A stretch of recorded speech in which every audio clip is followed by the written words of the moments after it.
వచ్చింది ఎంతమంది గట్టిగా 2200 సపరేట్ పెట్టే ముందు మీకు విషయం చెప్పండి. వాళ్ళ కెపాసిటీ ఎంత 1300 వచ్చింది ఎంతమంది 2200 జనాలు వస్తలేదంటే ఇందులో సార్ ఎవరు వస్తలేదంటే నువ్వు కేసులో కూడా వచ్చింది కదా ఇంటికి ఏ సార్ జనాలు వస్తారు వాళ్ళు వచ్చిందంటే మనం ఆగా అవునా కదా. ఒకప్పుడు వెస్టేజ్ పేరు చెప్తే స్పెల్లింగ్ కూడా రానుండు వేస్టేజ్ కంపెనీ అన్న టైం నుంచి ఒక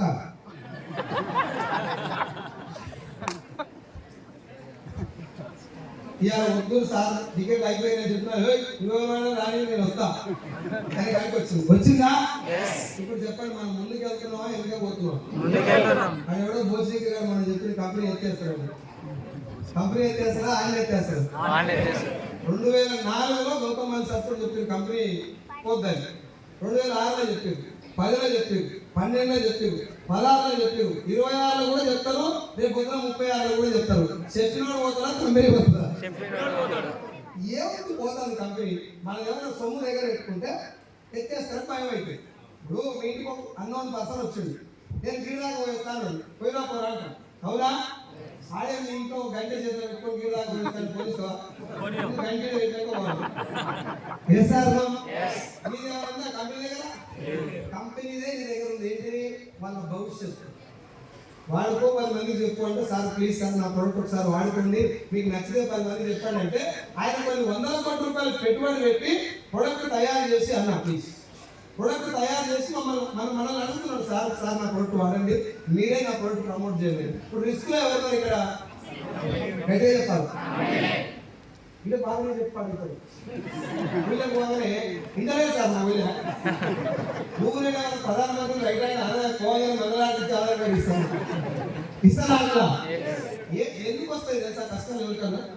ఇప్పుడు ఇక్కడ అందరూ చూడగలుగుతా ఉంది మంచి మా పొలంలో అన్ని అమ్ముకో తెచ్చేవాడు ఇవన్నీ ఇస్తాను. నేను మా నాయన చాలా కష్టాలు పడ్డాడు. ఇప్పుడు అయ్యకు నా మీద పడుతున్నాయంటే ఇది నాకు వచ్చింది దాకా కష్టాలు వస్తే రావా ఈ వేసుకోవాలంటే 10 రోజులు పడాలి కదా.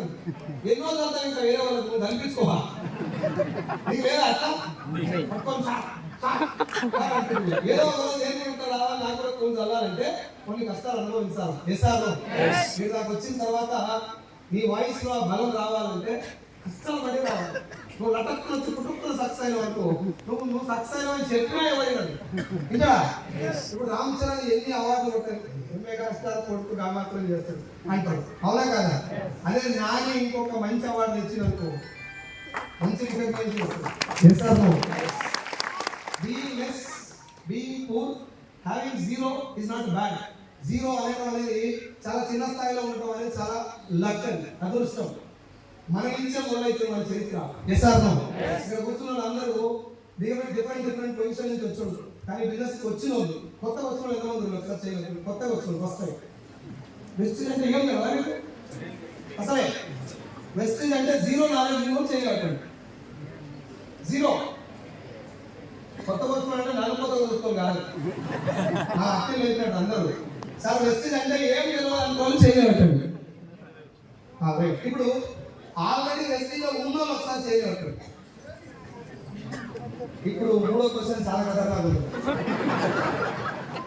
వెస్టేజ్ నాలో ఉంది అంటే చేయగలుగుతాడు. నేను వెస్టేజ్ ఉన్నా కాదు ఏం లేదు మళ్ళీ వీళ్ళే పోయి అయితే లేదు సార్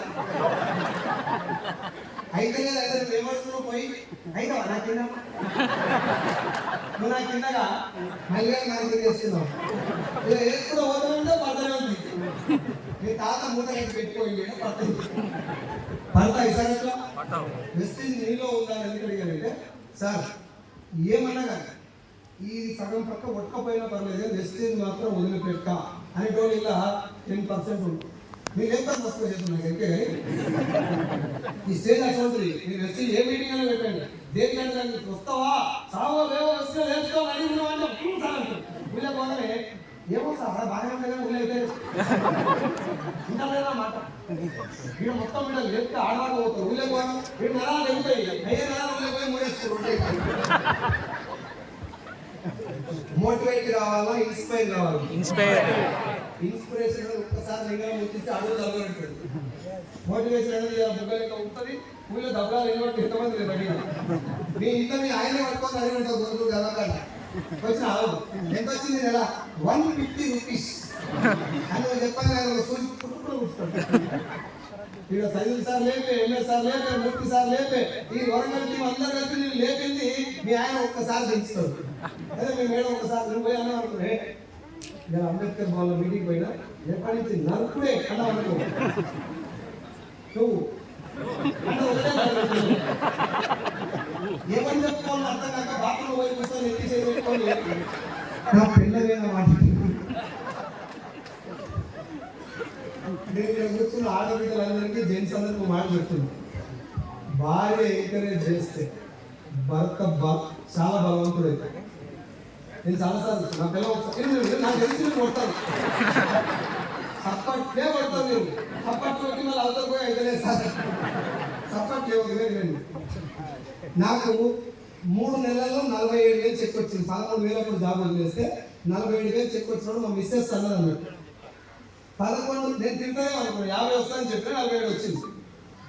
తింటేనే అనుకోండి నేను భయపడుకుంటుంటా. చెక్ చూసి 11 సంవత్సరాలు కష్టపడితే నీకు 50,000 రూపాయలు వచ్చింది అక్కడ జీతం, ఇక్కడ 3-4 నెలలకే 45,000 వచ్చిందంటే దానికంటే ఇది 100 రెట్లు రేటు.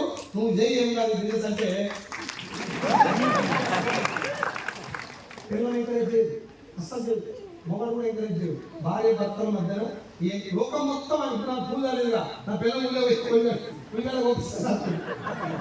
డిమోటివేషన్ కాదు. నేను చెప్తున్నా ఆ స్థాయిలో ఉందనుకో ఇంట్లో నువ్వు ఏం చేసినా భార్యతోటి అప్లైన్ తోటి ఎక్కువ ఉంటాం మనం. చేసారా?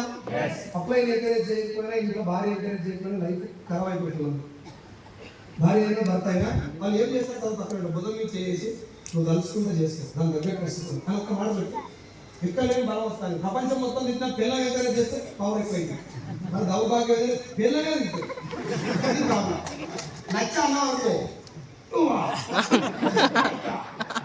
ఈ నేను కట్టుబడి 30,000 నచ్చుతాను.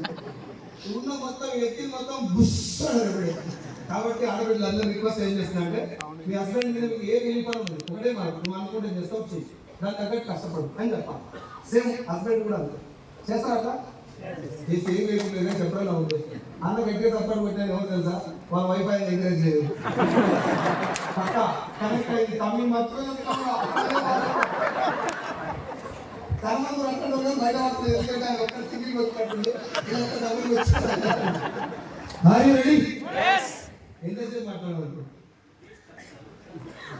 మీరు అట్లే చెప్తారు 20 minutes ఐఎస్ రైట్. కొంత నా వాయిస్ కూడా నాకు సపోర్ట్ చేయట్లేదు. 20 నిమిషాలు నేను మాట్లాడతాను, ఆ తర్వాత మీ ఫేస్ చూస్తాను.